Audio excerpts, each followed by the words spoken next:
This is an analysis from Alpha Business Media.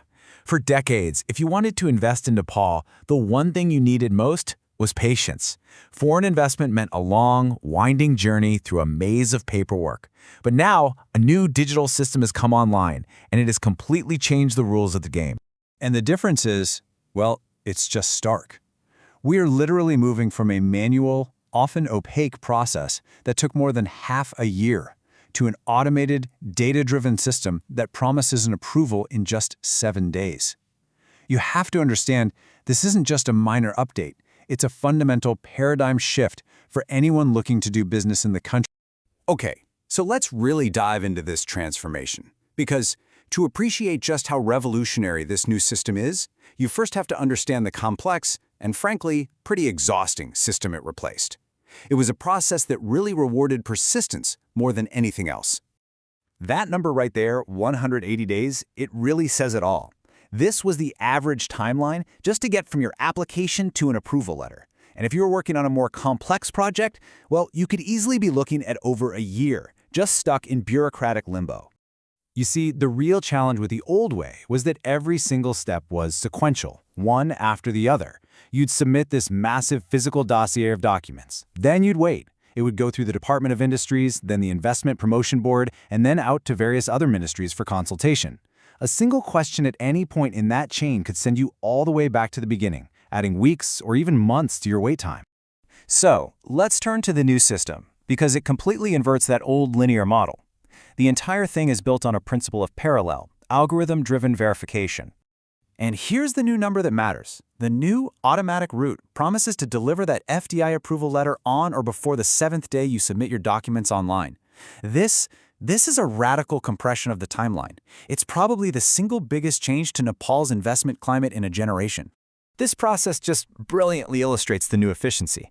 You upload your documents, and the system's back-end simultaneously pings multiple government databases. We're talking tax records, company registration, even anti-money laundering watch lists. If no red flags pop up, the approval is auto-generated. It's that simple. But, and this is absolutely critical to understand, you need to know what this approval actually is. It is not a license to operate. It is not a construction permit. Think of it as the starting gun, not the finish line. So while that 7-day approval is your green light to bring capital into Nepal, the government isn't just opening the floodgates to everyone. No, this system is designed to be a curated channel. The list of sectors that are even eligible for this fast track, well, it's a very clear policy statement about where Nepal sees its economic future.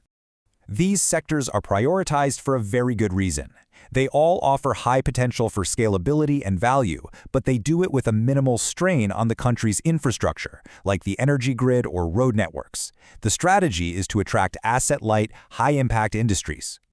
And on the flip side, you have projects with a massive environmental and social impact, things like large-scale hydropower or mining. These are deliberately kept on the slower manual path. Why? Because these are complex undertakings that, quite rightly, require intense human scrutiny. You just can't have an algorithm making those calls. This phrase really captures the government's intent here. The goal isn't to just accept any and all capital indiscriminately. It's about attracting specific high-value investments that actually align with the country's long-term national objectives. Now, that incredible speed of the automatic route, it is entirely dependent on one single thing: flawless data. You see, the system isn't designed with leniency. It's designed with triggers. Let's look at the top 3 errors that will revert your application from that digital superhighway right back to the slow, manual process. For any investor who's looking to use this new system, mastering these documentation details is now the absolute key. It's what unlocks that 7-day promise. First up, mismatched financials.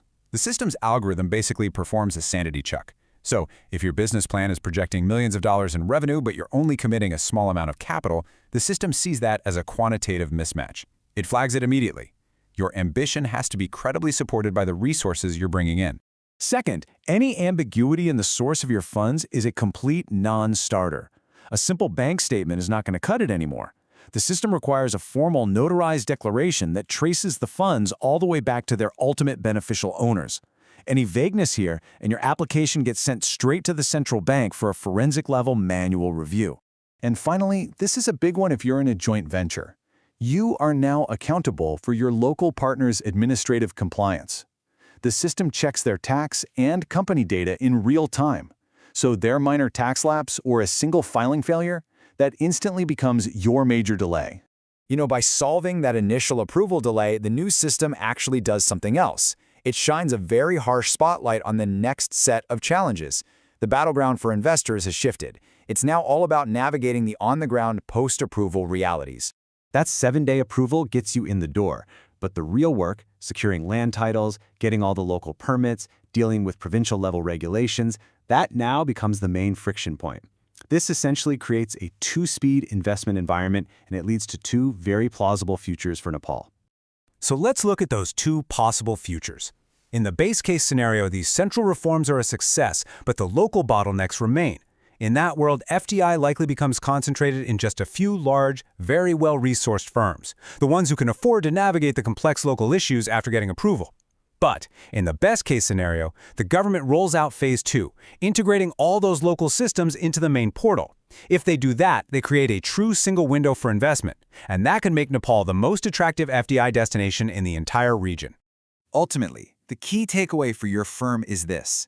The new system is an incredibly powerful tool, but it does not eliminate risk. It demands a dual strategy. You absolutely must master the flawless digital preparation required for that automatic route, while also cultivating the robust, old-school local intelligence and resilience you're going to need to navigate the unpredictable, analog world that begins the very moment your digital approval is granted.